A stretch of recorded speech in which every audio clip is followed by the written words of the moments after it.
How's everybody doing? Good. Good.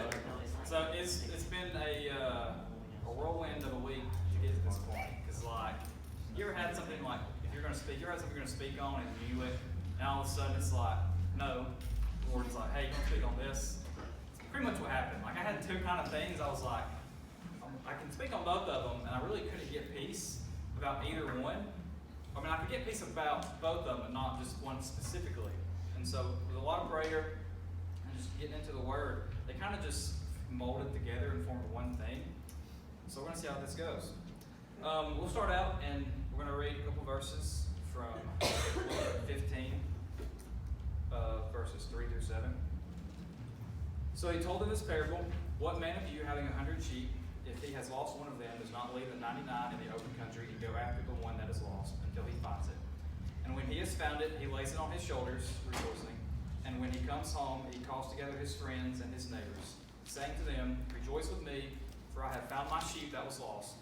Just so I tell you, there will be more joy in heaven over one sinner who repents than over 99 righteous persons who need no repentance. Now, let's pray. God, we just thank you for this night. God, just thank you for the opportunity, God, just to speak, God.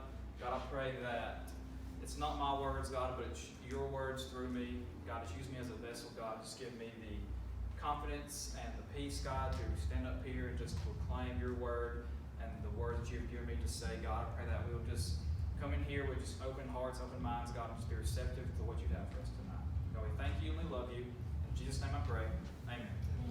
All right, so let's start with the story. How many of you have ever felt like an outcast or felt alone or been in a place where you felt like you didn't fit in? Raise your hand. All right. So I'm going to tell a little story. This is going to be kind of like, you're going to be kind of like, whoa, like, it's just a random weird story. You just got to bear with me when I get through this. So this is probably, I don't know an exact day. This is probably maybe my junior year of high school, because I know I was driving. So I was hanging out with some friends in a different city. And, of course, so these are my friends. They kind of like to cuss, and some of them were getting into drinking and stuff. And that was something like I wasn't really into, but they were still my friends, and I hung out with them. So I go to this guy's house, and I don't know if my car is there or not, because I didn't leave, because I feel like I would have left if I could. But, of course, some of them they bring their alcohol in, so a couple of them were drinking or whatever. And so immediately I feel out of place, like I do not belong here. Well, then I had some other friends show up, and then probably an hour or so later, some random guy walks in, and they go to this table back there. And so I kind of walk over just to see what's going on, and I may have to cut this part out of this video, but little to my knowledge, I see them, just talking, whatever. I see some cash on the table, and all of a sudden, I see something kind of laid out. And before I knew it, I'm standing here looking at a drug deal because there's weed on this table, and this guy's coming to my friend's house to buy weed from my other friend. And before I know it, they go on the back porch and smoke it, and I did not want to be there at this point. Like, I'm an accomplice to this. I saw it go down. I get arrested, and this is the end of me. I didn't even do anything. I'm just here. Lord, just please just send my parents here just to pick me up or something. Somebody with a car that can take me away from this. And so, that's just a quick little story of a time where I didn't feel like I belonged there, because I was not drinking, I wasn't really cussing, I was just there, just being friends. I just wanted to play some Xbox or something, because that's what we did. And so just remember that time in your life, or that feeling, how you felt when you felt like an outcast, whether you felt like you didn't belong somewhere, or if you felt like people didn't want you there. And so we're just going to dive right into this. So looking back at our text in Luke, this is the parable of the lost sheep. And Luke and Matthew both talk about this, and Luke's account is kind of geared more towards like the lost people that really don't know Jesus yet, and Matthew's account is geared more towards the ones who've gone astray, that have been there and kind of left. So we're going to kind of look at the Luke side first. And my first point is, are we leading people astray? And you think about that, and you think, nah, of course, we're not leading people astray. We're the ones in the church. We're the ones getting people to church, and we're bringing them in. And we always think about, the world is the one that's leading them astray. The world is the one pulling them away from God, because the things of this world, they look nice and they're fun for a season. But no, not us.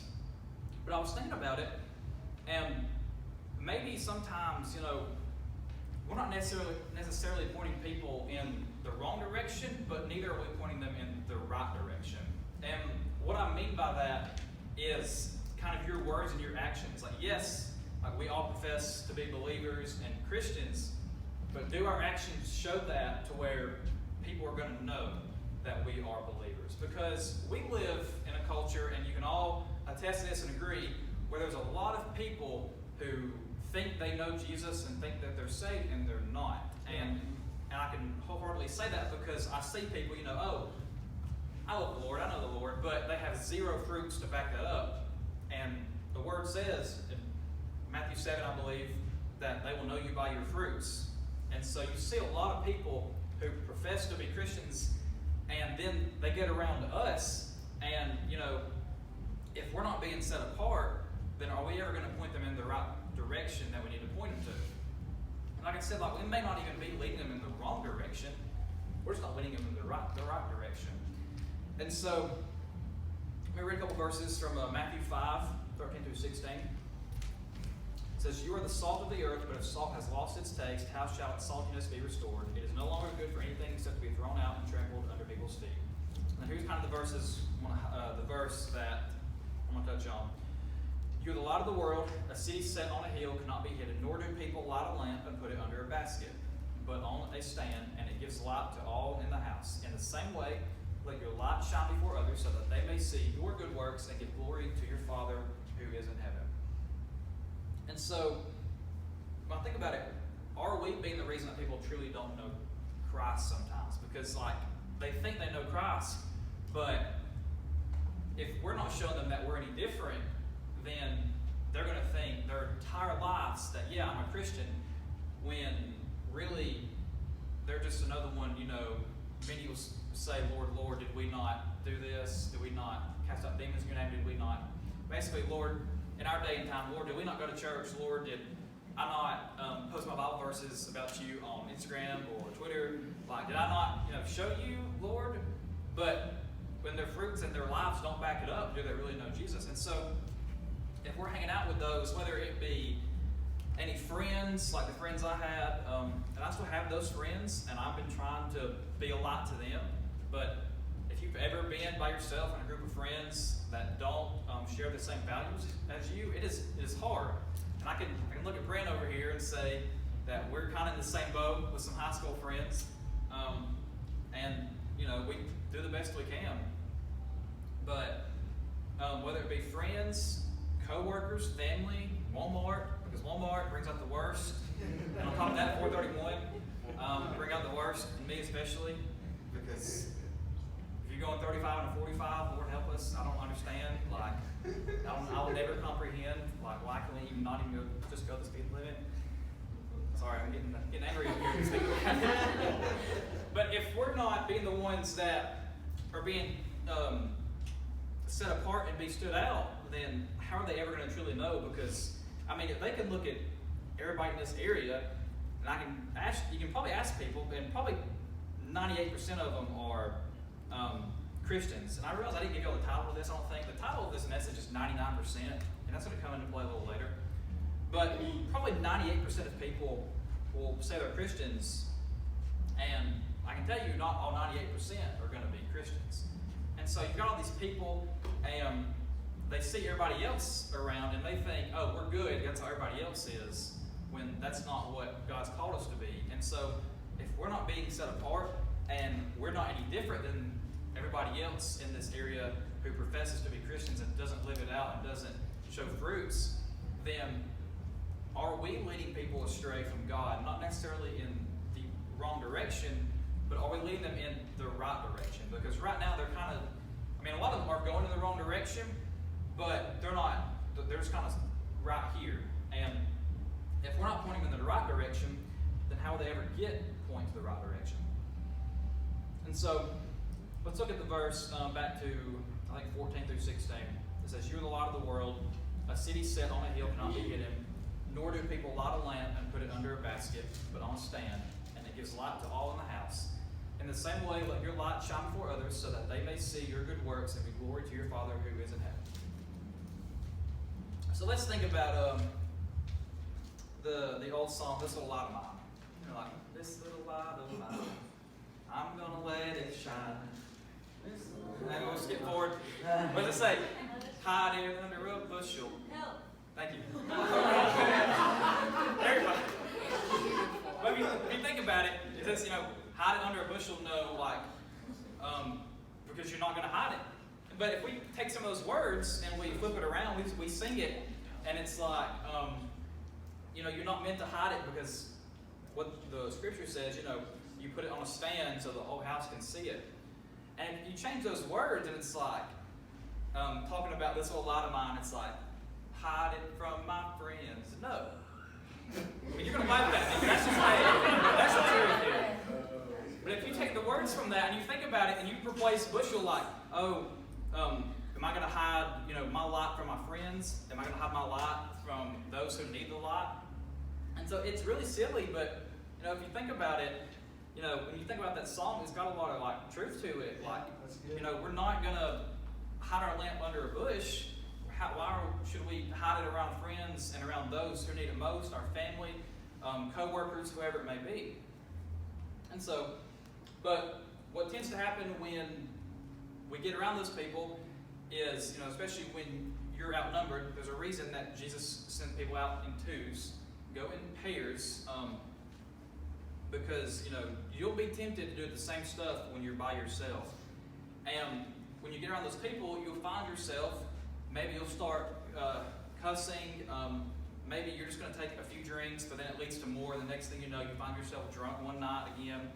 Or, you know, you start talking about derogatory things, you start gossiping with your friends, and you find yourself in this same place to where you have no fruit showing and your light's not shining, and your light's never going to light the person next to you, because if we're not acting the same inside of church as we are outside of church, how are those around us going to truly know what it means to be a follower? And because of the area and the community we live in, you've got a lot of people who think they know God, but they really don't know God. They really truly don't know Him. And so, looking at Colossians 4, 2 through 6, it says, continue steadfastly in prayer, being watchful in it with thanksgiving. At the same time, pray also for us, that God may open to us a door for the word, to declare the mystery of Christ, on account of which I am in prison, that I may make it clear which is how I ought to speak.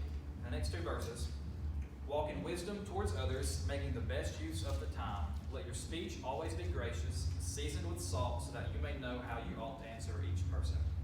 And it says right here, outsiders, meaning everybody you come in contact with really outside of, you know, church, even inside of church. Making the best use of time, let your speech always be gracious. So everything you do, your words and your actions should be pointing towards God, no matter what group of people you are around. And so now we're going to move on to Matthew's account of the lost sheep, and this is where we're going to kind of take a little turn on this, and you'll see what I mean in a minute. And so Matthew's is 10 through 14, basically kind of covers the same stuff, just kind of in a different way. See that you do not despise one of these little ones, for I tell you that in heaven their angels always see the face of my Father who is in heaven. For the Son of Man has come to seek and save the lost. What do you think? If a man has 100 sheep, and one of them has gone astray, does he not leave the 99 on the mountains and go in search of the one that went astray? And if he finds it, truly I say to you, he rejoices over it more than over the 99 that never went astray. So it is not the will of my Father who is in heaven that one of these little ones should perish. Okay, so there's kind of two sides of this. And obviously, the first side is the one, right? You have the one sheep that's gone astray. And a lot of us have been that one sheep, or we know somebody that's been that one sheep. And you can tell when somebody is that one sheep because it's just by their character and their actions change. A lot of people, when they're the one sheep, they go astray. So they go astray from the group, they go astray from church, they go astray from, you know, just hanging out. Or when they do come, maybe they isolate themselves, or they are pushing themselves away from people because they're so full of shame and guilt they don't want people to see it.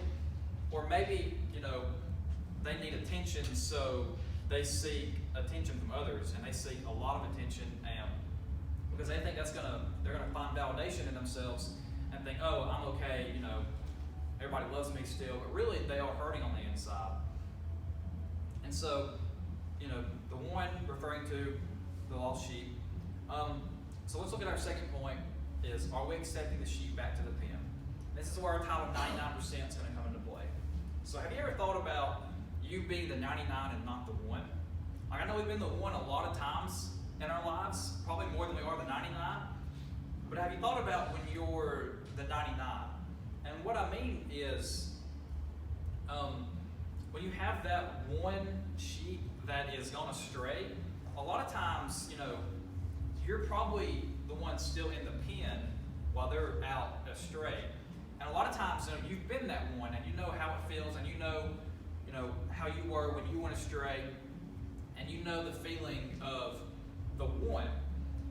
And so, what I kind of want to hit on, talking about what I said earlier about when you feel left out or somewhere you don't belong, is what about when that one sheep comes back to the pen? So, us the 99, what are we doing to help that one sheep still? And I kind of have a little illustration. If this doesn't hit the wall, I'm going to pull this out first. Here's our little, I have our pen. Yes, that is 99 dots because I counted, because we didn't short nobody. That's in prison. But if you look about it, so here's our pen, and this is our one sheep. Okay? So if you are part of this 99 group, and you can all think about, that one sheep in your life. It may be multiple people who make up one sheep in their own way. But they've been out in the world, they've been getting drunk, having sex, been depressed, and with loneliness, whatever it may be. And here they come back into the pen, whatever, keep going here. And here they are, right? They're back in the pen. But if all of us are still over here being our 99 selves, and we're not reaching out to them, how do you think they feel? Like they just, Jesus is bringing them back in, but then they get here and we don't love on them, we don't reach out to them. And the truth of the matter is, so here's the gate. If we don't come and surround our sheep and bring them closer into the pen, who's to say that they're just going to, see everybody having a good time, still be lonely, and go straight back out of the gate into the world?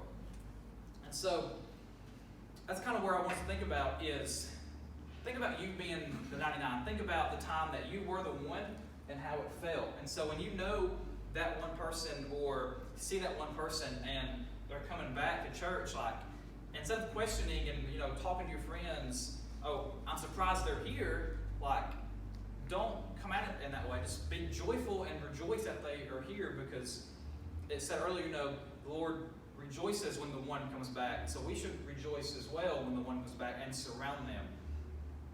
And so, moving on, our third point is be the shepherd. And so, what I mean by this is we will look at Ezekiel 34, verses 1 through 6. It says, "The word of the Lord came to me, Son of man, prophesy against the shepherds of Israel. Prophesy and say to them, even to the shepherds, thus says the Lord God, all shepherds of Israel who have been feeding yourselves, should not shepherds feed the sheep? You eat the fat, you clothe yourselves with the wool, you slaughter the fat ones, but you do not eat the sheep, or do you not feed the sheep? The weak you have not strengthened, the sick you have not healed, the injured you have not bound up, the strayed you have not brought back, the lost you have not sought, and with force and harshness you have ruled them out. So they were scattered because there was no shepherd, and they became food for all the wild beasts. My sheep were scattered. They wandered over all the mountains, and on every high hill my sheep were scattered over all the face of the earth, with none to search or seek for them." And this passage goes on for like 15 or so more verses, and I encourage you to read all of them because they're good. But what does it say? It says, the weak you have not strengthened, the sick you have not healed, the injured you have not bound up, the strayed you have not brought back, the lost you have not sought, and with force and harshness you have ruled them. And so, what about like us, being the shepherds of somebody in our lives? And you can think about, God is somebody in your life, whether it's one person, a couple people, or a group of people, whatever, small group leader, maybe you're just discipling one-on-one. But God has got somebody or somebodies in your life for you to be a shepherd to. And, the shepherd takes care of his sheep, and he looks out for them. He reaches out to them, he loves on them, he is there for them, and it doesn't matter, how much of a nuisance they are to you. Because I'm sure, when the one sheep goes astray, a shepherd, it's kind of out of its way to go and get that one sheep again. And so, think about somebody in your life that God has placed that that you're meant to be a shepherd to, but you're not being a shepherd to them. And earlier it says, shepherds of Israel who have been feeding yourselves, should not shepherds feed the sheep? And a lot of times, we feed ourselves and not our sheep. And what I mean by this is, say you have that one person that that you should be pouring out to, that you should be there for. Say, they go away and they're the one that goes astray. And maybe you've been like me sometimes, and I'm guilty of it, it sounds bad, but it's true, is you kind of rejoice that they're gone away in a sense, because they're not a bother to you anymore. Does that make sense? Like, you've been pouring so much time in this person, or they've been, they text you late at night, they call you late at night, they ask for rides, they do long talks, whatever, and it really is just like inconvenient for you. But you love them, but then when they're not here, you're kind of like a sigh of relief, like, man, I'm glad they're not here, I can go do my own thing now. And so we look at this, and if you think about it, a lot of times, we're selfish in our own desires, that we put our own preference over people, and so when they're not here, we kind of look at our lives and like, this will be better for me because now I don't have to deal with them. But we should not have that mentality whatsoever. Like, if they're not here, you should be going after them even more. Like, go chase after them. And it is your duty to ensure the well-being of your flock, whether that be one person, a friend, a family member, a coworker, whoever God has placed in your life to be a shepherd to. God has entrusted you with that person to reach out to them, be there for them. Like, if you see them going astray, surround them before they get out of the gate and pull them back in, love on them. And it may be, out of your way or out of your comfort zone. But, John says it all the time, like, people over preference. Like, people are more important than, your personal gain or your personal feelings. And so we need to be putting ourselves aside, decreasing ourselves and increasing God, and reaching out to that person, even though they are a bother to us, even though, it's taking up our time, late night conversations, you're just trying to go to bed, or whatever it may be, or if you just want to go. And a lot of us are guilty, and I'm guilty of it too. When you come hang out with a group, whether, here or somewhere else, and, you want to be around the people you like the most, especially, us single people. You want to be around, the girl that you kind of like, girls, you want to be around the guys you kind of like. And so we neglect our one sheep because we're so caught up in ourselves because we want to be around those people in this time. But we shouldn't do that. We should be more focused on those who have been astray, those, who God has put in our lives for us to disciple, for us to love on, instead of focusing on our own personal gain and what we want in life and who we want to talk to. So that's just kind of what I got tonight. Talking about the 99%. Think about the time that you have been, the one. Think about, when you are the 99%, and think about that one or so people that is astray. And think about, the time that you were that one and how it felt, and just reaching back out on them and loving on them and shepherding them. And so just touching back on our points are we leading people astray? Are our actions and our words pointing people towards Jesus? Or can they even see Christ in your life? And you may not even be pointing them in a bad direction, but you're not pointing them towards Jesus either with your life, and we should be. And are we accepting the sheep back in the pen? And so when the one sheep comes back home, are we bringing them in, or are we still caught up talking to our group of people that we like the most, and we don't reach out to that one person who needs it because they're liable to walk straight back out of the pen and back into the world?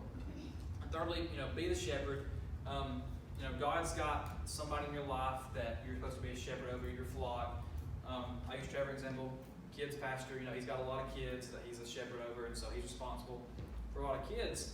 And I know a lot of you have, somebody, family members, coworkers, friends in your life that that you may be supposed to be shepherding, and reach out to them, text them, encourage them, go eat lunch with them, and build a relationship with them, and just disciple them. And so that's all I got tonight. And so we'll just jump into a time of worship. And so, Father God, we just thank you for all that you do for us.